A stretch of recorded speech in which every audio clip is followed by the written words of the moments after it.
Hey, I'm Alex Radcliffe from Board Game Co., and today we are doing two separate ranking lists in one video. I talk fast enough, we can make this work. There's going to be 30 games over here that I am ranking, and they're both for the WSBG, the World Series of Board Gaming. In fact, they are the ones who are sponsoring this video, because I did this last year unsponsored. I was like, you know what, WSBG, it's a cool thing. Let me rank the 16 games in there in order of my personal priority and preference. And this year they're like, hey, could you do that again, but could you also include the Outer Ring games? And so that's where we are, in which we'll go ahead and get to the actual ranking in a second. But first, WSBG, the World Series of Board Gaming. If you haven't heard me talk about it before, first of all, welcome to the channel. Thanks for being here. Please go ahead and subscribe and share and like and all those fun things. And otherwise, the WSBG is the World Series of Board Gaming. It takes place in Las Vegas. It's going to be September, mid-September. I have the dates like 24th to 28th. I don't remember exactly. But it's going to involve 16 games that you can go ahead and compete with the chance of winning $25,000. There's like $40,000 in like total prize pool and $25,000 to the grand winner of being the best person in board games, period, bar none, based on the metrics they establish. But that's not all. They also have a lot of fun things going on, including a variety of Outer Ring events. We're going to be ranking those games. A lot of times to just play games using Dice Tower West's library. You can just go ahead and play games. So if you're just there for having a good time, you can just go ahead and have a good time. In fact, it was one of my favorite conventions that I went to last year because it was large enough and cool enough and different enough to be, well, large and cool and different, but it was small enough to really develop a connection with the people there. I love the large Gen Cons, but I also love the smaller conventions. WSBG, it's worth checking out. In fact, if you use my coupon code BoardGameCo, you can get $40 off one of the larger stay-and-play packages at the convention. You can get packages for rooms, for competing, for both, for whatever it is you want, and that is basically WSBG. Which means it's time for the ranking video. The ranking video is going to be two different lists, and I'll have them timestamped, of course, but the first list we're going to be ranking are the Outer Ring events. These are a variety of events you can go ahead and enter for, but they're not for those primary 16 games. From those primary 16 games, we're going to have like a bunch of them on the table here for visual effect, but we'll get to those soon enough. But I'm going to start from the very bottom, and in fact, from all of these 30 games that the WSBG has, from the 16 Inner Ring events and from the 14 Outer Ring events, I only have not played one of those games. And that's going to be Vegas Showdown, which is going to be one of the Outer Ring events. So technically Vegas Showdown is off to the races, I guess. It's off. It's gone because I haven't played it. I can't really rank it. So we're going to rank the other 13 starting from the lowest to highest of the Outer Ring events of how I personally use them. I ranked these in Pub Meeple using the ranking engine. I threw them in. I made choices. I second-guessed myself. I hit backspace and undo, redid my choices, and ended up with the perfect definitive ranking of what is better and what is worse, although I'm realizing Devin's going to fight me on one of these. But Devin, oh my gosh. Devin is a... We'll talk Devin soon. Anyways, and if you don't know who Devin is, he's on the channel a lot. Anyways, we are starting with number 13. 13 is going to be Carcassonne, which Carcassonne is actually a great game. I think Carcassonne is incredibly well done. It stood the test of time. It's one of the games I played before I ever got into board gaming, but it's a game that is less fun to me. I enjoy Carcassonne. I still have it in my collection because of how widely accessible it is, and it's a game that I'm happy to dive into and play whenever I have the opportunity, but it's not as exciting, and I think that particularly the base game I don't find as exciting. Once you mix in more and more expansions, it does improve with how exciting it is, but it's still not one of the games that I immediately find myself compelled to sit there and pull and play. I enjoy it, I have fun with it, I think the expansions add variability, and it's also not one I always feel the need to dive into. Number 12 is also a game that I played before I got into board games, and that's going to be Catan. Catan ranks higher than Carcassonne for me because there's something fun about rolling those dice, gathering those resources, building out your network. I think Carcassonne is arguably a better game, but Catan for me is just more fun, especially, and again, I know this I did with Carcassonne, especially if you throw in some of the expansions. Cities and Knights in particular will elevate just how good Catan can be. At number 12 we have, that was number 13, 12, and number 11 we have Lost Cities. Lost Cities for Reina Knizia is a game that is a lot of fun. I still pull this one out and play it infrequently. I say pull it out, I don't actually own it. I still have the opportunity to play it. It's a game I'll play online, at conventions. It's one of those easy table games that if you're looking for a simple head-to-head game, as you go on a variety of expeditions, Lost Cities holds up as a fun experience. It's one of those games where you want to push just how far you can go. You can try to focus on specific pathways, or you can go wide, but either way, it tends to be a good time. Lost Cities, again, it's a game, I think Cosmos currently is the one printing it. It is a game that has stood the test of time very much. much. Doesn't excite me as much as it once did, but still a solid game. From number 10, we start moving to things that are a bit more exciting, partially because they are more recent. As much as I appreciate those older games, those 3 older games, as much as they have all spent a large amount of time being in my collection, they are games that I've spent so much time with that, for the most part, they're all kind of played out. I think Carcassonne, actually being the lowest of the 3, is the one I own because of how accessible it is to sit down and pull out and play, even with kids or whatever. But coming in at number 10 over here, we have Red Cathedral from Devere Games. Red Cathedral is excellent, although again, the expansion makes it better. We're noticing a trend over here. But Red Cathedral is dice allocation. You're going to be using a dice in a bit of a rondel, trying to choose the dice to give you the right resources, moving them around the pool to try to figure out how to activate the different areas of the board, while ultimately building up a shared cathedral and trying to optimize where you place, how you apply pressure on other players. It's just simply all about the dice and all about moving your dice around, trying to activate things and do conversions. It's fast. It's one of those games that plays pretty quickly and is overall a good time. It's Red Cathedral. At number 9, we have Heat Pedal to the Metal. Now, this is a game that a lot of people would rank a lot higher than me. I enjoy Heat Pedal to the Metal. In fact, all these games, I enjoy a lot of these games. But Heat Pedal to the Metal, as much as I do enjoy it, it's one that I enjoy without necessarily loving. I think race games in general have never really capture my imagination as much as I would like them to. They're all good, they're all a good time, but they don't capture my imagination as much as I would like them to. Heat Pedal to the Metal is very accessible. It's one of Days of Wonder's better games in my opinion, and it's one of those games that really just took the world by storm this past year as far as how easy it is to sit there and play a larger player count game, to race around the track, to try to get ahead of each other. My biggest problem with Heat is the same I've had with many racing games, which racing games almost have to balance around the players. If a player gets ahead in a racing game, it kind of ruins the entire experience, and so you have to have a decent amount of catch-up mechanics in play to ensure the race is finely balanced, to ensure that all the players as they play are constantly tightened together. But that does have the side effect of when you win one of these games, it don't necessarily feel like you won. You feel like the game made you win because of the way it handles catch-up mechanics. And I think Heat does a good job keeping all the players invested the entire time, but at the cost of me feeling accomplished for when I win or alternatively lose. At number 8, we have Dice Throne. Dice Throne. I'm surprised I ranked Dice Throne higher than Heat. This was chosen by pub people using their engine, but ultimately Dice Throne, I think I'd rather pull out Dice Throne than Heat. I think I prefer the gameplay of Heat, but Dice Throne is just more fun, if that makes sense. I don't know if it does, but Dice Throne has so much going on in the Dice Throne universe. There's 34 characters by now, I think. I think there's 34 characters currently. There's 4 sets of 8 plus the Santa vs. Krampus. So 38 characters in Dice Throne that are just a whole lot of Dice Throne to go through. And you don't need all of that. Dice Throne Adventures is still a system I need to actually play. You don't need all the Dice Throne, but if you pick any 2 characters in Dice Throne and face off against another, there's a decent chance you're going to have a good time, and that I think is the main focus and goal of it. I like Dice Throne. I'm charmed by Dice Throne. It's beautifully produced. It's a game that has, it's one of those games, it's from Roxley, but it has its entire own entity under Roxley, and then they've paired up to do Marvel Dice Throne as well. So Dice Throne is just a good time rolling dice, having fun, and just, trying to stomp your opponent into the ground. Then at number 7, we have Marvel Remix. Speaking of Marvel, we have Marvel Remix, and Marvel Remix is a game that I find very charming. It's just an easy game. I'm surprised this one is in the WSBG. It's just so much fun. It's all about the hand management. It's based on fantasy realms, and it's a game where you're going to simply be drawing cards and discarding cards, drawing cards and discarding cards to try to find that perfect hand. For me, Marvel Remix is all about the end game. It's not about the playing, it's about the end game. It's about getting to the end of the game and seeing, okay, great, how did I actually fare? And the reason that works for me in Marvel Remix where it didn't work for me in Red Rising is Red Rising is like a 45 to 50 minute game that then has that end game. And I love the end game, but I don't love the process getting there. Versus Marvel Remix is like a 10-minute game, so the ratio of the enjoyment of what I built and trying to score it all up versus the time I put into it just has a better ratio. I think Marvel Remix is easy to dive into, easy to play. I'm still enjoying it. It's still an easy one to pull out and just optimize your score in a 10-minute experience, although at higher player counts it can slow down a bit, but either way, that's Marvel Remix coming in at number 7.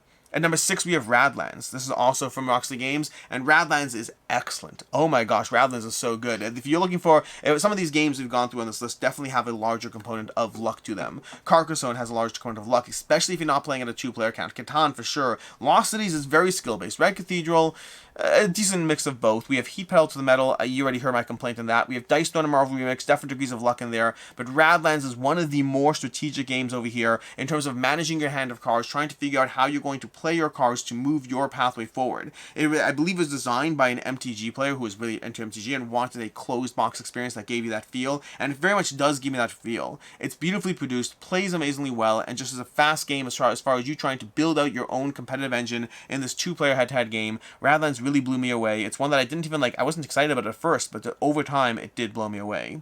Speaking of strategic games, at number 4 and number 5 we have Root. Root is a game that is from Leader Games, and there's so much going on in Root, although it can be overwhelming. It's not that hard to pick up the strategy, but it is hard to pick up all the well, that's not true, it's hard to pick up the strategy too, but the main barrier to entry is all the information as you learn the various factions in Root, because you do have to learn the various factions in Root.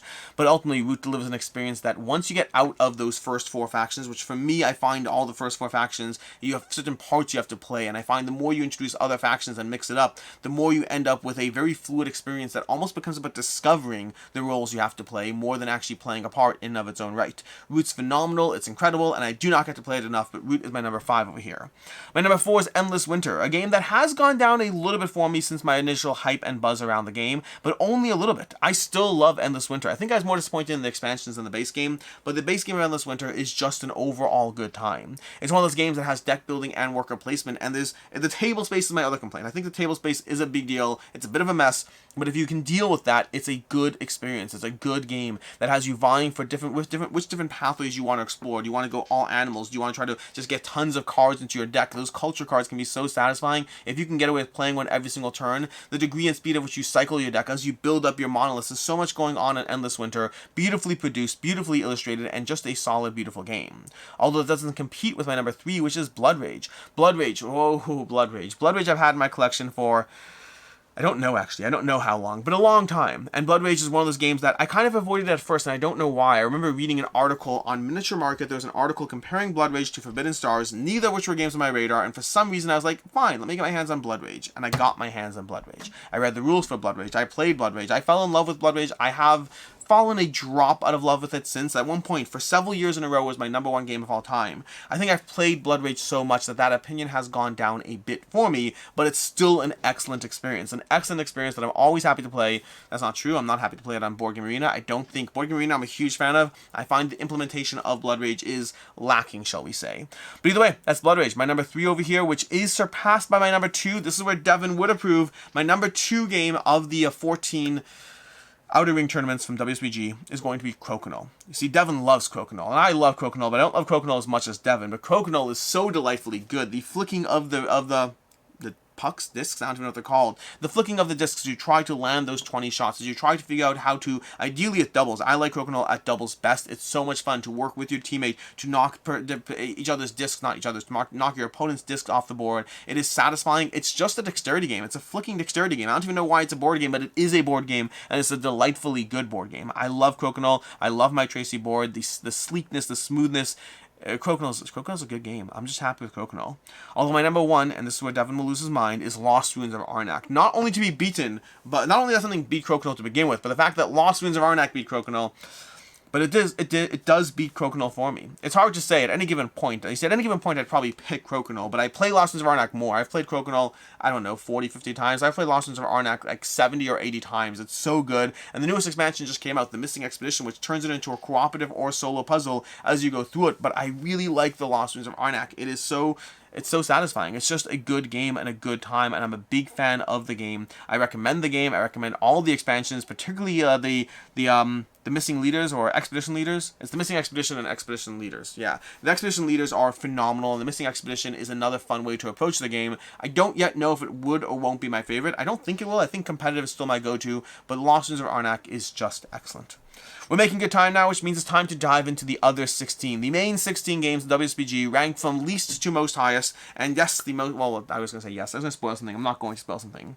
Coming at number 16, we have Wingspan. Wingspan is my least favorite from all the games on this list, and I still like Wingspan. This is a good list of games. I still like Wingspan, but Wingspan is my least favorite. It's one of those games I don't get as much, I don't appreciate as much. For me, I compared it once to Everdell. I find they give me very similar vibes, and I easily choose Everdell, although Everdell is not in the WSBG. WSBG.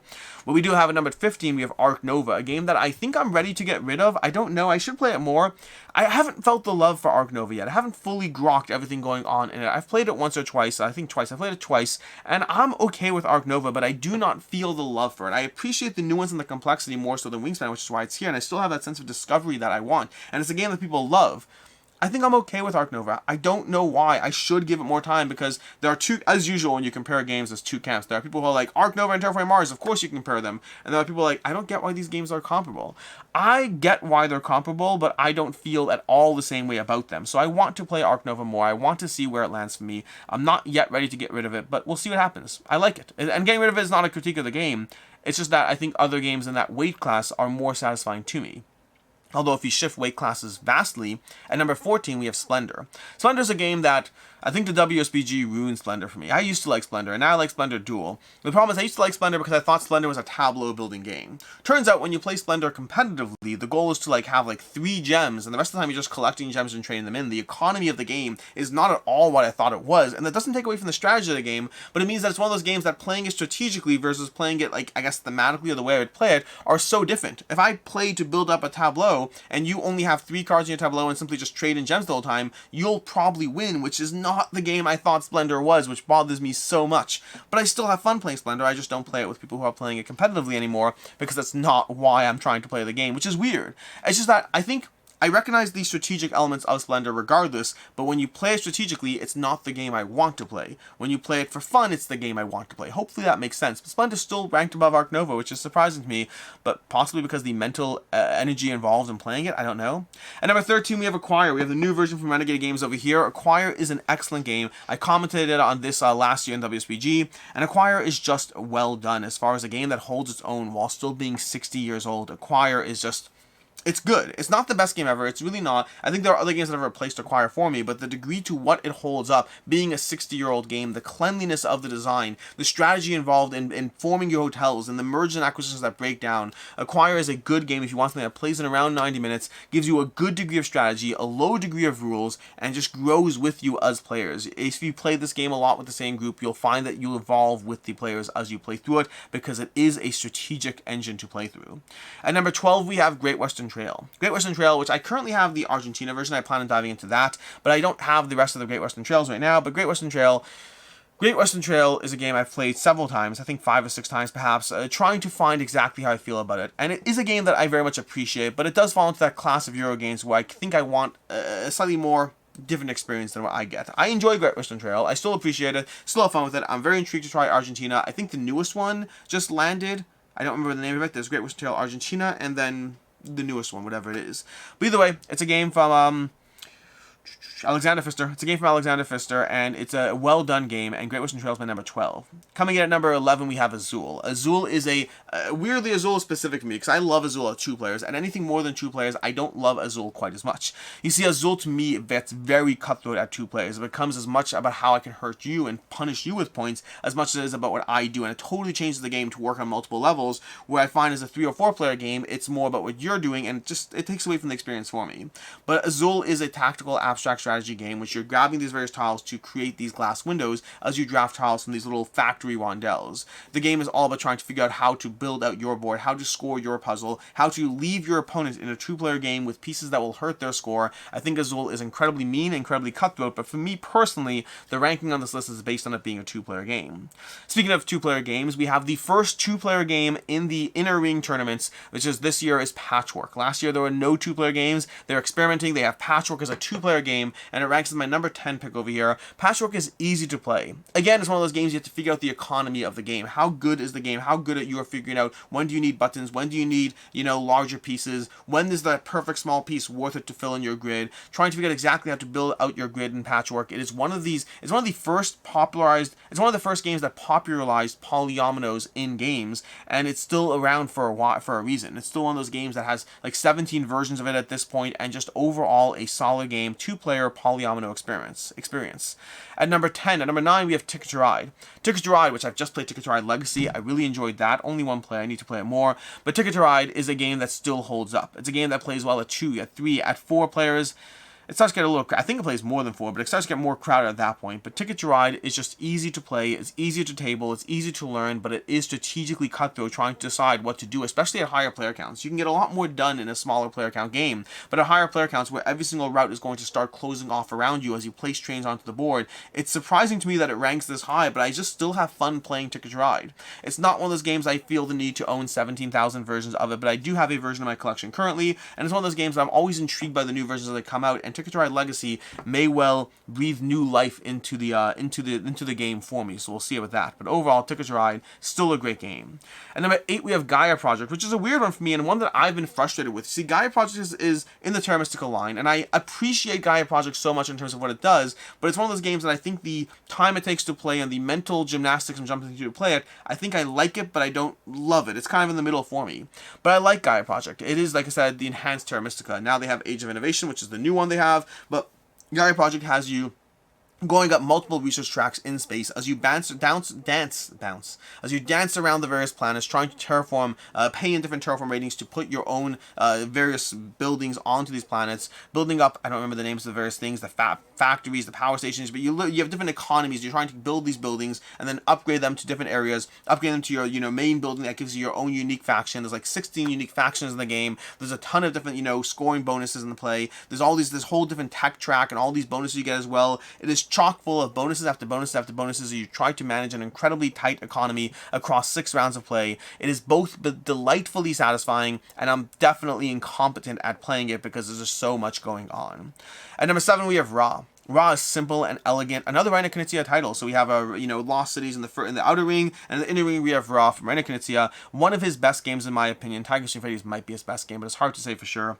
But Ra is It's the epitome of auction games. It's an auction game where you're going to be trying to call Ra effectively across 3 rounds of play, trying to figure out how to gather the tiles you need, the tiles that score each round, the tiles that score once per game, while figuring out what suns you gather, because as you bid, you're not only bidding on the tiles that slowly came out, you're also bidding on the sun currently in play, which is effectively is your next bid for next round. And there's so much to consider in an hour of play as you go through it, and it's very tight, very economical, and very important to know when, how, and where to call to instigate Ra as a player, because if you call Ra, you have control over it. So it's up to you to try to figure out when do you pull one more tile from the bag, or when do you call Ra, or when is Ra forced upon the players against their will. It is a delightful game. Really enjoy it. That's Ra. And number 6, we have Seven Wonders. Less tactically satisfying than Ra, but one that I usually find myself more drawn to. I think Seven Wonders is just overall a good time. I love the drafting of the game. It's so simple to teach. It's so simple to play. I do feel Leaders is an essential expansion, and I don't know if it's true this year, but last year WSBG they had Leaders in Seven Wonders. There are a few games where I think they have the expansion as part of the experience, and Seven Wonders, I guess everyone agrees that Leaders just makes the game better. But for me, the other expansions, Seven Wonders, are still good, but Leaders ultimately is where it's at. Seven Wonders is a fantastic game. I highly recommend it, and it's my number 6 from their 16 games.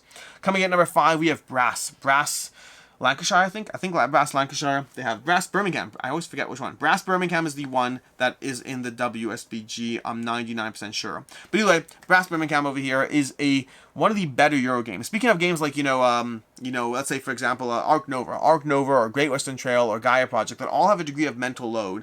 Brass Birmingham has a degree of mental load, but I very much appreciate just how good that mental load is. And in fact, this is another Roxley game, which Roxley has Radlands already, and the other one. Roxley had another game, Dice Throne as well in the WSBG. So Brass Birmingham, I believe this is currently the number 1 game of all time. Recently took over Gloomhaven to be that, and it's just such a ridiculously good game. It is mentally satisfying. It is incredibly strategically sound. It's just so good as far as if you're looking for a tight Euro game. Brass is where it's at. I think it's great, and I think it's my number 5. It's not my number 1, but it's my number 5. My number 4 is Cascadia, which I understand there'll be people who are, how could you possibly rank Cascadia higher than Brass? And the answer is because Cascadia is so easy to play. I've played Brass maybe 6 or 7 times in my entire life. Like, I like the game, but I haven't played it that much, comparatively speaking, because it's a harder game to table. Versus Cascadia, I've played Cascadia like 20, 30 times. It's easy to pull out in table, and it's satisfying. It has a great solo mode, a great multiplayer mode. It is very much multiplayer solitaire, so there is that downside. I don't think Cascadia is as satisfying as Brass, but if I had to pick one, I'd pick Cascadia over Brass because of how easy it is to table, which makes it strongly accessible. I'm very excited for Cascadia Landmarks, which was just announced or just shown off at Gen Con. Very excited when that one eventually shows up, but Cascadia is an excellent game and my number 4 on this list. My number 3 is going to be Dune Imperium, which is incredibly good. Number Dune Imperium is just, I mean, they just announced Dune Imperium Uprising. I feel like half this list is they just announced. But Dune Imperium Uprising, Dune Imperium is a great game that has the deck building and worker placement. We talked about, we have Endless Winter, Lost Winds of Arnak, and Dune Imperium are all in these games. 2 of them in the outer rings, 1 in the inner ring, and Dune Imperium is, I believe, ranked the highest from all of them. For me, Arnak is higher, but only by a small smidgen, and both of them are absolutely fantastic in what they do. But Dune Imperium is deck building, worker placement as you vie your way to 10 points. Tons of ways to play it. The expansions add so much. Rise of Ix really elevates the gameplay for me an absolute ton. Really strongly value this game. Dune Imperium is my number 3. My number 2 is going to be the Castles of Burgundy, which at one point was my number 2 game of all time. I don't actually know where it is yet for this year. I haven't even done the rankings, but the Castles of Burgundy is just I have to do my top 100 games of all time. When am I going to do this? I have no time in my life. I have too many games to play. I'm stressing out now. The Castles of Burgundy, though. The Castles of Burgundy is my number 2 pick on this list over here. It is, I mean, right now I have the Awakened Realms buildings over here. I didn't even grab the big box. It's too much for the table. But the Castles of Burgundy is a game that is one of my first games I ever bought. It's the only one I have left standing. No, it's not true. Seven Wonders and Castles of Burgundy are the only games I have left standing from the original games I bought way back in the day. And the Castles of Burgundy continues to hold up. It's a game I've played easily 50 times this year alone and continue to go into it and into it and into it. It is still satisfying. It doesn't matter how many times I play it, I still have a good time, whether I'm winning or losing. There are some people I play against who consistently manage to trounce me and I have a great time, and then other times I'm consistently winning and I have a great time. I just have a great time. It is Stefan Feld's best game in my opinion, and it continues to hold up and continues to give me a good experience. And just, I mean, I was so happy when they said it's going to be in the WSBG. I am not entering in for it because I want to have fun playing other games, and I don't want to be stuck all day in Castles of Burgundy, because you lose. The way I've always said it for me at WSBG is based on what I'm trying to do, is if I make it all the way to the end, it is worth it. And if I play a single game and then lose, it was worth it. But anything in the middle kind of feels like I devoted half a day to the Castles of Burgundy but didn't make my way. It's just, I'm not more of the competitive sort. I'm more here for the playing games. And speaking of which, my number 1 is Terraforming Mars, which for the past several years in a row, I think past 2 years, has been my number 1 game of all time. But Terraforming Mars is fantastic. I love Terraforming Mars. I think it's incredible. It just holds up as far as a tableau building game with tons of cards. As you play cards, as you try to colonize Mars, as you always should play with Prelude. They actually just announced Prelude 2 as well. It's interesting because most of the expansions of Terraforming Mars I don't even care about, but Prelude is essential and the rest of them are great. I still haven't played Venus Next, actually. I still have not played Venus Next. I should probably do that at some point. But either way, Terraforming Mars, an absolutely incredible game and my number 1 game of all time. And these 30 games, which I've played 29 of them, and I like 29 of them, these 30 games are going to be in the outer and inner rings at WSBG. In addition to the fact that they have the entire Dice Tower West library at your disposal, so there's going to be a ton of games to sit down and play.